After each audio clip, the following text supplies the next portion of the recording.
Words are never neutral. They carry weight, direction, and authority long before actions take shape.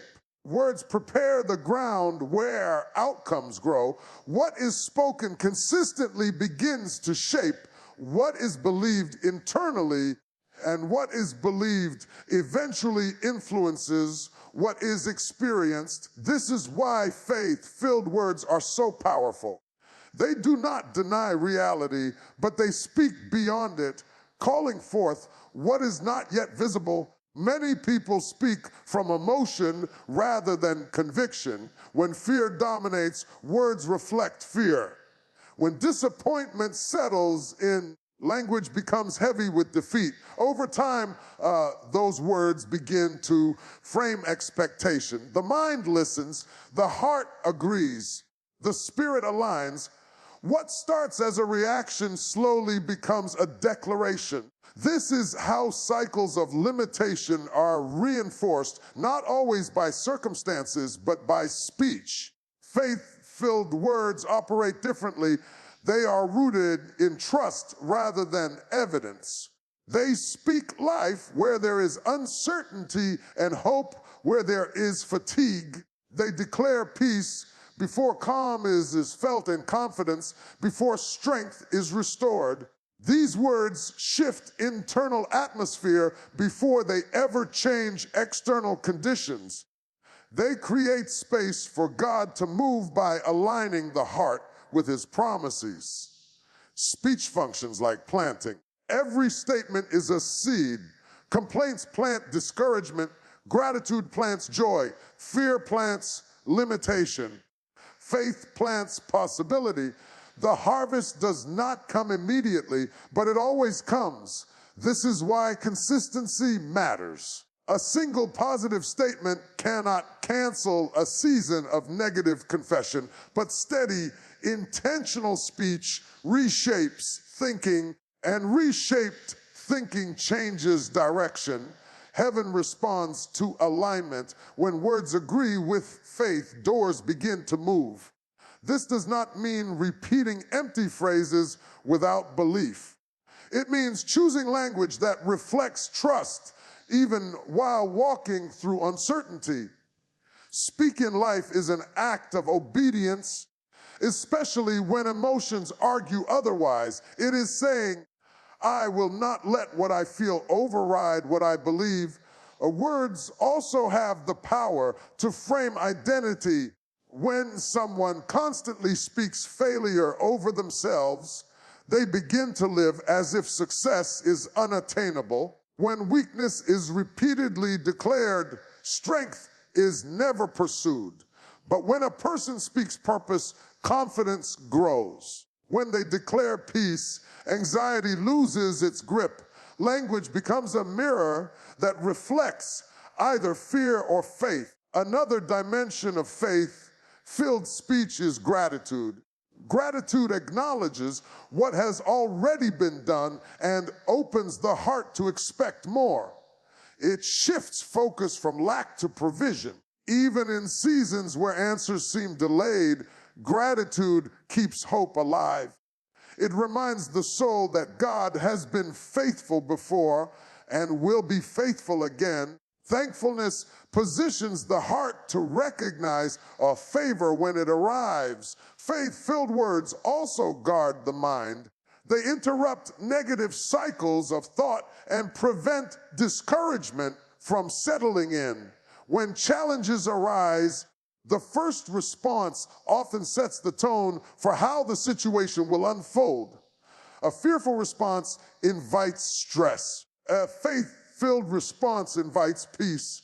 This does not change circumstances instantly, but it changes how they are carried. Speaking life is not about denying struggle. It is about refusing to let struggle define the future. You can acknowledge difficulty without giving it authority. You can name pain without surrendering hope. Faith-filled words create boundaries around the heart, ensuring that discouragement does not take control. Over time, language shapes expectation. When someone consistently speaks favor, breakthrough, and restoration, they begin to anticipate good outcomes. That anticipation influences decisions, posture, and persistence. Hope fuels endurance. Endurance sustains faith. Faith keeps moving forward even when progress feels slow. When words align with belief, belief aligns with action. And when action aligns with faith, heaven responds. Speech becomes a bridge between promise and fulfillment, carrying expectation from the heart into the future. Favor is often misunderstood because people confuse it with luck, chance, or personal connections. But favor operates on a higher level, one that cannot be explained by R.A. Sume's background or human approval. It is divine preference at work, the hand of God influencing outcomes in ways effort alone never could. You can work hard, be qualified, and still struggle while someone else steps into opportunities they did not chase. That difference is not injustice, it is favor. Human effort has limits. Education can open some doors, experience can open others, and discipline can take a person far. But there comes a point where ability reaches its ceiling. Favor begins where effort ends. It steps in when strength runs out, when logic says it should not happen, and when the odds are stacked against you. Favor does not cancel hard work, but it accelerates results beyond what work alone can achieve. This is why favor cannot be earned or negotiated. It is received. It flows from relationship, obedience, and grace rather than performance. When God places favor on a life, He causes people to respond positively without fully understanding why. Decisions are influenced. Delays are removed. Resistance weakens. What once felt impossible becomes accessible, not because circumstances changed, but because authority shifted. Favor has a way of making room where there was no space. You may not have been the obvious choice. Your name may not have been at the top of the list. You may not have been in the right circle or had the right introductions. Yet favor overrides systems and expectations. It positions you in rooms you never asked to enter and gives you a voice where you were once ignored. Suddenly, people listen. Suddenly, your ideas matter. This divine preference does not depend on perfection. Many assume favor only rests on those who never fail, but that is not how it works. Favor often rests on the faithful, not the flawless. It follows humility, surrender, and trust. It covers weakness and compensates for lack. Where you fall short, favor steps forward. Where you are limited, favor expands capacity. Another powerful aspect of favor is that it brings recognition without striving. You are seen without self-promotion. You are remembered without campaigning. Your work speaks when you remain silent. This is why favor brings rest to the soul. When you know God is advocating for you, you no longer have to exhaust yourself trying to prove your worth. You show up, you stay obedient, and you let heaven handle the outcome. Favor also brings protection. It not only opens doors, it shields from traps.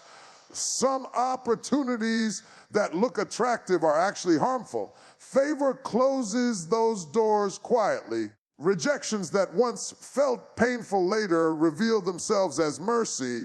Missed chances turn out to be divine avoidance. Favor does not give you everything you want. It gives you what aligns with purpose. When favor is active, timing changes. What should have taken years happens in moments. Progress accelerates. Restoration comes faster than expected. Loss is redeemed with increase. This does not mean there will be no challenges, but it means challenges will not have the final word. Favor ensures that even obstacles serve the larger plan. Understanding favor shifts how you walk into a new year. Instead of anxiety, there is expectation. Instead of striving, there is trust. Instead of comparison, there is confidence. You stop measuring your journey against others and start honoring the grace on your own path. You recognize that what God has assigned to you cannot be stolen, delayed, or duplicated by anyone else. When divine preference rests on your life, outcomes change. Doors respond, people respond, seasons respond. Not because you forced them to, but because favor went ahead of you and prepared the way. Favor does not operate in isolation. It responds to movement. It is activated when obedience meets action. Many people desire breakthrough, but remain stationary, waiting for perfect clarity, complete confidence, or guaranteed outcomes. Yet favor is rarely released in comfort zones. It meets those who are willing to move forward even when certainty is incomplete. Obedience becomes the signal that trust is present. Fear often disguises itself as wisdom. It convinces the mind to wait, delay, and overanalyze. While caution has its place, prolonged hesitation can become disobedience. The call to move does not always come with full instructions. Often, direction becomes clearer after the first step is taken. Favor responds to that initial movement because movement demonstrates reliance on God rather than on control. Forward movement does not require bold leaps every time. Sometimes it looks like small, consistent steps taken in faith. Making the phone call, submitting the application, starting the habit, ending the unhealthy pattern, choosing integrity when compromise would be easier. These decisions may seem ordinary, but they carry spiritual weight. Obedience in small things builds momentum for greater doors to open. There is also a difference between activity and movement. Activity can keep a person busy without actually moving them forward. Movement requires alignment with purpose. Obedience ensures that steps are taken in the right direction, not just in any direction. Favor flows where alignment exists. When choices reflect God's instruction, even imperfect actions are covered by grace. Fear often warns of failure, embarrassment, or loss. It magnifies risk and minimizes potential. But obedience quiets fear by shifting focus from outcome to trust. When the heart is anchored in obedience, success is no longer measured solely by results, but by faithfulness. This mindset frees a person to act without being paralyzed by what if. Another barrier to movement is comfort. Familiar routines can feel safe even when they are limiting. Growth requires leaving what is known to reach what is possible. Favor rarely blesses stagnation because stagnation resists transformation. Movement signals readiness. It says, I am willing to grow, stretch, and change. That willingness invites new opportunities and fresh grace. Obedience also involves timing. Delayed obedience often feels reasonable, but it weakens momentum. What is postponed can lose urgency, and what loses urgency can lose impact. Favor responds to timely obedience because timing aligns with divine order. Acting when prompted positions a person within the flow of God's plan.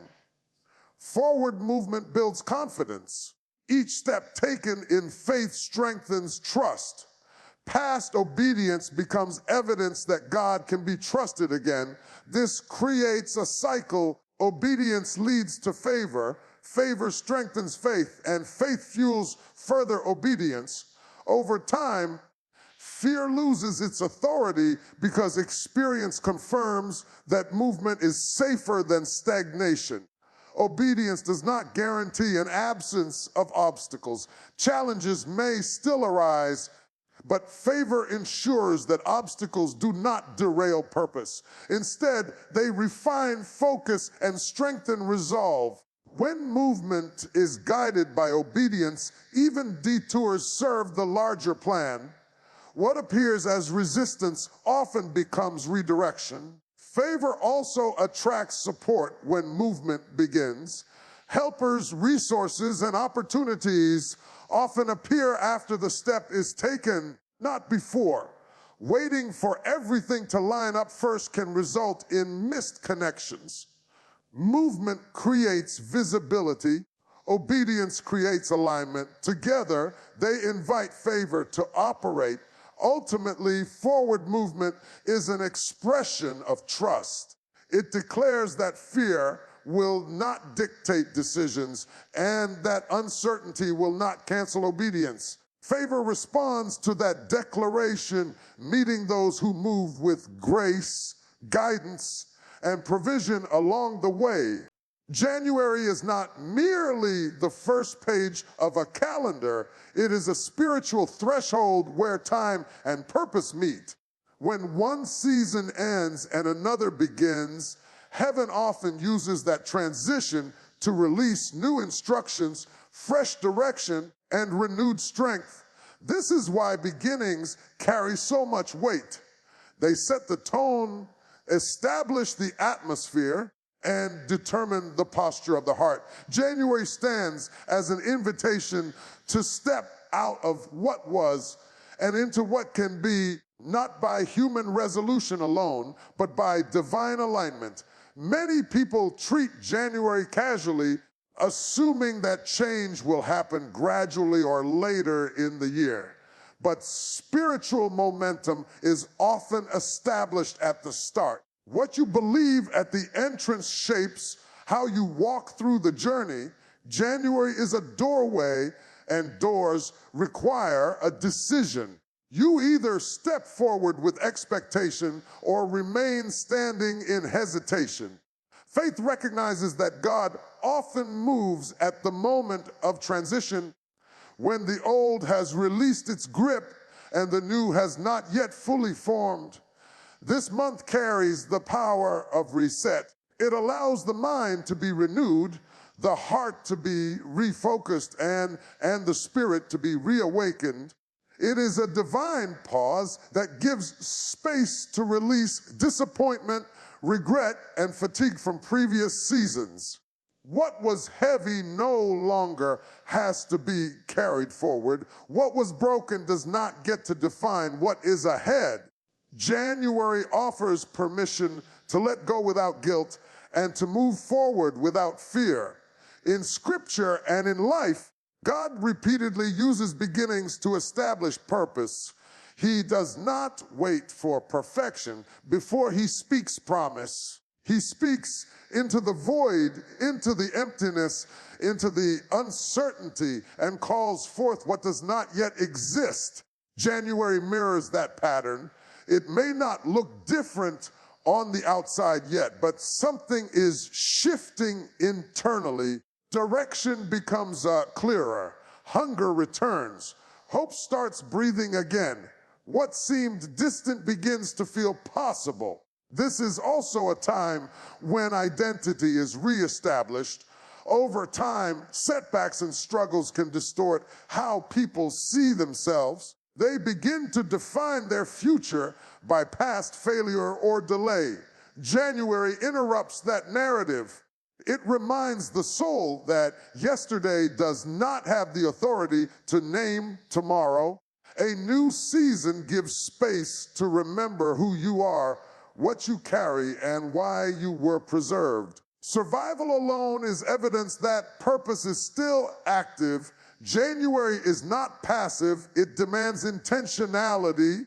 It asks questions of the heart. What will you prioritize? What will you believe? What will you expect? These answers quietly shape the year ahead. The spiritual atmosphere you cultivate now will echo through the months to come. When faith is planted early, endurance grows stronger. When vision is clarified early, distractions lose their power. There is also grace in January, grace to begin again without condemnation, grace to learn from what didn't work without shame, grace to try again without fear of repeating old mistakes. This grace is not weakness, it is divine empowerment. It strengthens resolve and sharpens focus. It reminds the heart that God specializes in new beginnings, not recycled failures. Some transitions feel quiet, almost uneventful, but quiet does not mean insignificant. Seeds are planted underground before anything breaks the surface. January often works the same way. Decisions are made privately. Commitments are renewed silently. Faith is rebuilt internally. Later in the year, the fruit will appear, but the work begins now, unseen but powerful. To recognize January as a divine beginning is to honor the moment you are standing in. It is to understand that timing matters and alignment matters. This is not a waiting room, it is a launch point. Heaven is attentive at the start. What is believed, released, and declared now becomes the foundation upon which everything else is built. Pain has a way of distorting perspective. When things fall apart, it is easy to assume that suffering is a sign of punishment or abandonment. But many of the hardest seasons are not evidence that something went wrong. They are proof that something important was being shaped. What feels like loss is often refinement, and what seems like rejection is frequently redirection. The struggle was not designed to break you, but to build you. There are moments when doors close without explanation. Prayers seem unanswered. Effort goes unrewarded. In those moments, the mind searches for blame and the heart searches for meaning, yet not every closed door is a failure. Some closures are protection in disguise. If certain opportunities had worked out, they would have led to places you were not meant to go or shaped you into someone you were not called to become. What you thought you needed may have cost you more than you realized. Isolation is another painful experience, often misinterpreted. Seasons of being overlooked or left out can feel deeply personal, but isolation is frequently where preparation happens. When distractions are removed, clarity increases.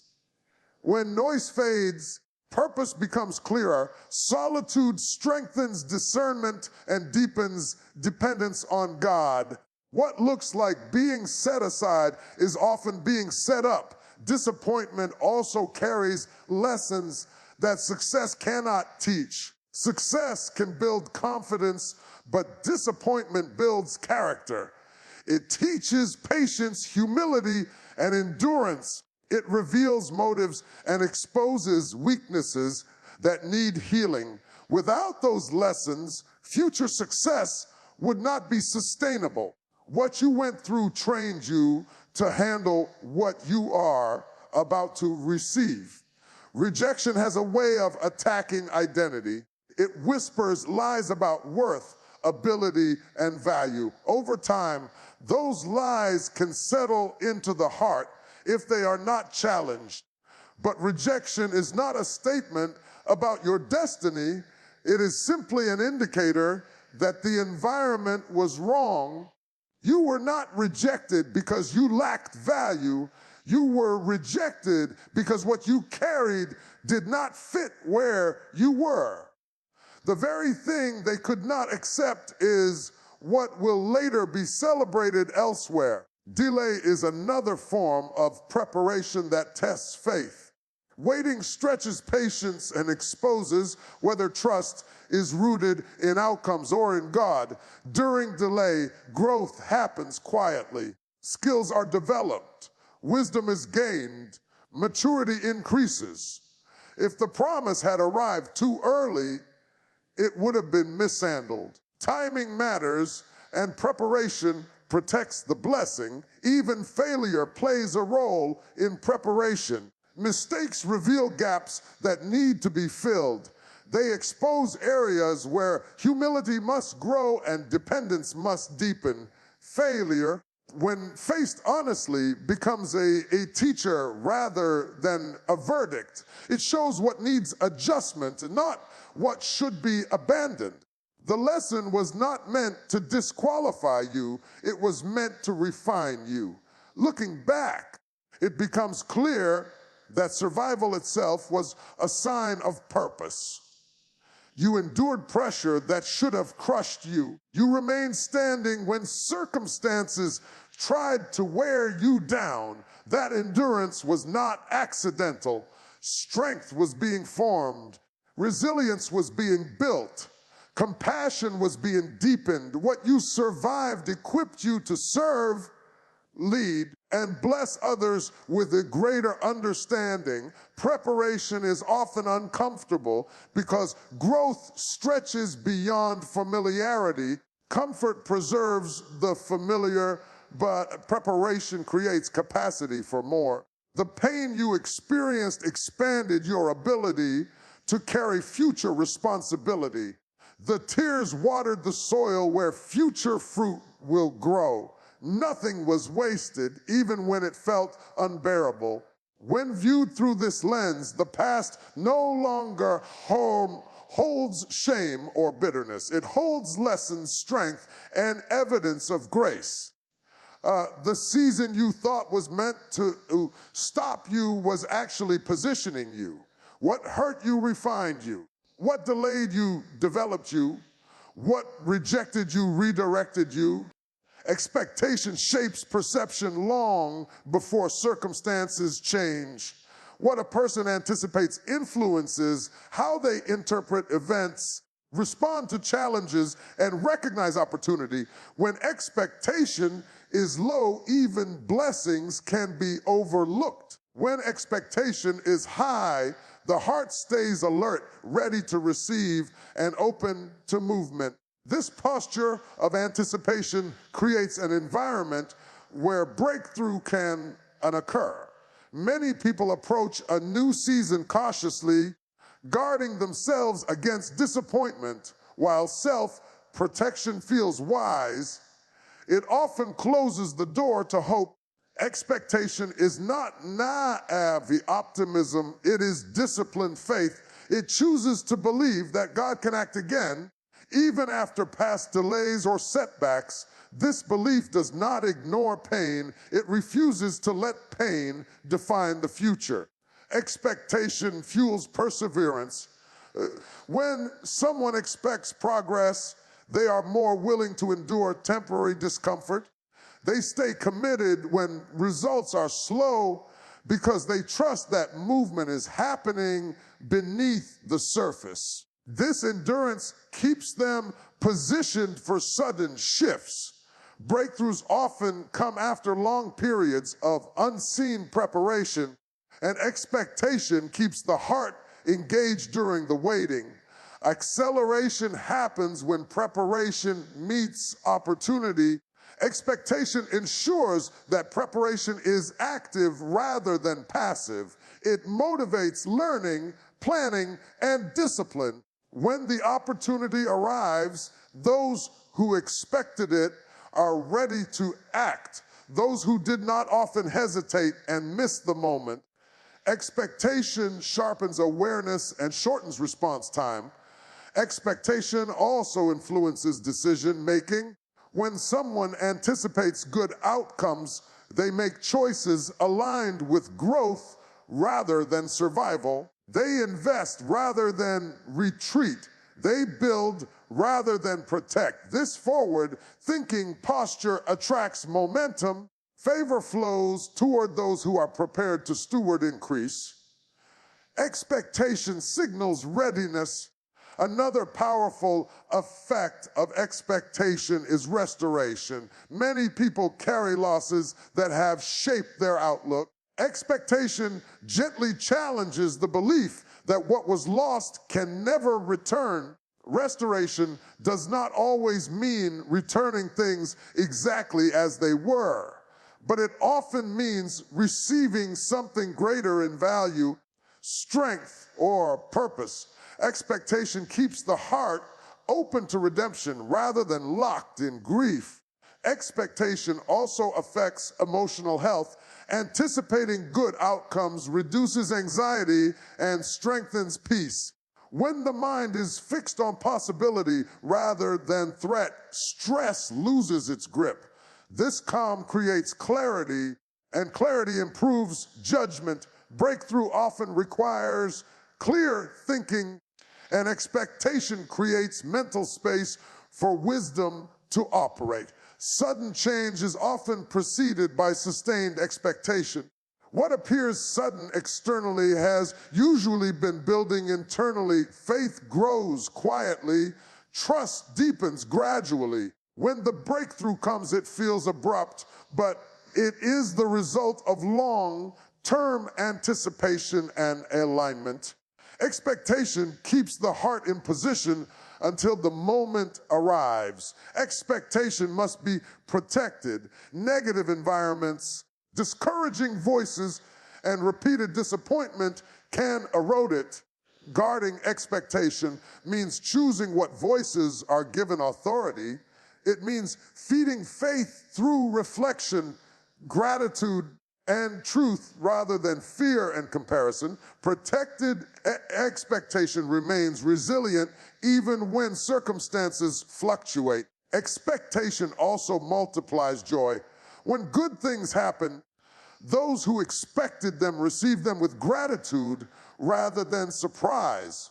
They recognize the moment as fulfillment rather than coincidence. This recognition deepens faith and strengthens trust for future seasons. Each fulfilled expectation becomes evidence that God is active and attentive. Ultimately, expectation is an act of partnership. It aligns the heart with possibility and positions the mind for movement. Breakthrough is not forced, but expectation prepares the way for it. Acceleration is not random, it responds to readiness. Restoration is not accidental, it flows toward those who believe it is possible and remain open to receiving it.